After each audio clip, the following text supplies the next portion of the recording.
যদি আপনারা আমাদের চট্টগ্রাম দখল করতে চান, আমি বলবো আমাদের শুধু ব্রাহ্মণবাড়িয়া দখল করে দেখান। আমাদের ব্রাহ্মণবাড়িয়া দখল করতে আসলে নাসিরনগর থেকে টেকা বের হবে, আর সেই টেকার মধ্য দিয়ে সেভেন সিস্টার ভেঙে ভারত আট টুকরা হয়ে যাবে। প্রস্তুত থাকেন, প্রস্তুত থাকেন। বাংলাদেশের মানুষকে আপনারা চিনেন নাই, এরা রক্ত দিতে শিখেছে, কারো রক্ত চক্ষুকে ভয় পায় না।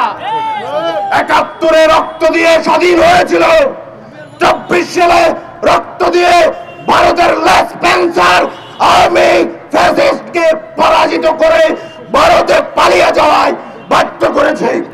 সামরিক চিন্তা ভাবনা থেকে অন্যান্য যে সকল রাষ্ট্র বন্ধু আছে তাদের সাথে আমরা সখ্যতা করব। প্রয়োজন হলে চীন, জাপান, রাশিয়ার সাথে আমরা বন্ধুত্ব করতে প্রস্তুত। তবে ভারতের কোন আগ্রাসনে আমরা মাথা নত করব না। বাঙালি জাতি বীরের জাতি, এ জাতি কখনো মাথা নত করে নাই, আর কোনদিন করবেও না। ভারত তাদের নিজের দেশে সনাতন ধর্মের লোকদের নিরাপত্তা দিতে পারছে না। আন্তর্জাতিক মিডিয়াগুলোতে ধারাওভাবে প্রচার হচ্ছে, কিন্তু ভারতীয় কোনো মিডিয়ায় আজ পর্যন্ত আসে নাই। কারণ তারা তাদের সেগুলো ঢেকে রাখার জন্য আমার দেশকে একটি অনিশ্চিত ভবিষ্যতের দিকে ঠেলে দিতে চায়। ভারতকে বলছি, শোভেন্দর বাবুকে বলছি, আপনাকে ধন্যবাদ জানাই। আপনি একটি মহান সুযোগ করে দিয়েছেন আমার দেশের মানুষের জন্য। আমাদের ভাইদের মধ্যে যতটুকু গ্যাপ ছিল আজকে সেটি পূরণ হয়ে গেছে। হিন্দু, বৌদ্ধ, খ্রিস্টান, মুসলিম যত জাতি আছে, সকল ধর্ম বর্ণ ভুলে গিয়ে আজকে আমরা ভাই ভাই হয়ে গেছি। গত কয়েকদিন আগে বর্তমান সরকারের প্রধান উপদেষ্টা, তার ডাকে আমরা সাড়া দিয়েছি। তার মধ্য দিয়ে আজকে বাংলাদেশ সার্বভৌমত্বের প্রশ্নে একাকার হয়ে গেছে। যদি আপনারা আমাদের চট্টগ্রাম দখল করতে চান, আমি বলবো আমাদের শুধু ব্রাহ্মণবাড়িয়া দখল করে দেখান।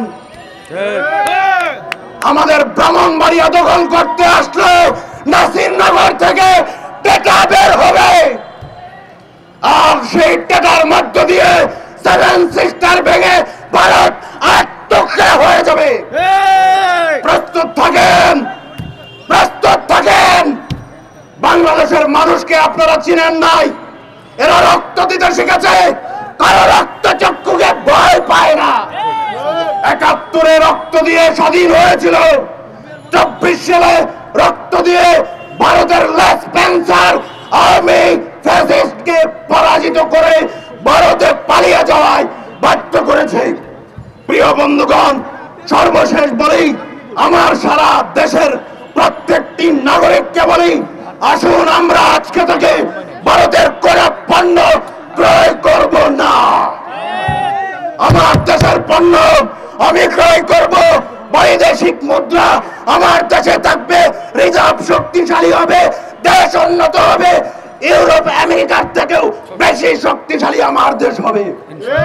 সামরিক চিন্তা ভাবনা থেকে অন্যান্য যে সকল রাষ্ট্র বন্ধু আছে তাদের সাথে আমরা সখ্যতা করব। প্রয়োজন হলে চীন, জাপান, রাশিয়ার সাথে আমরা বন্ধুত্ব করতে প্রস্তুত। তবে ভারতের কোন আগ্রাসনে আমরা মাথা নত করব না। বাঙালি জাতি বীরের জাতি, এ জাতি কখনো মাথা নত করে নাই, আর কোনদিন করবেও না।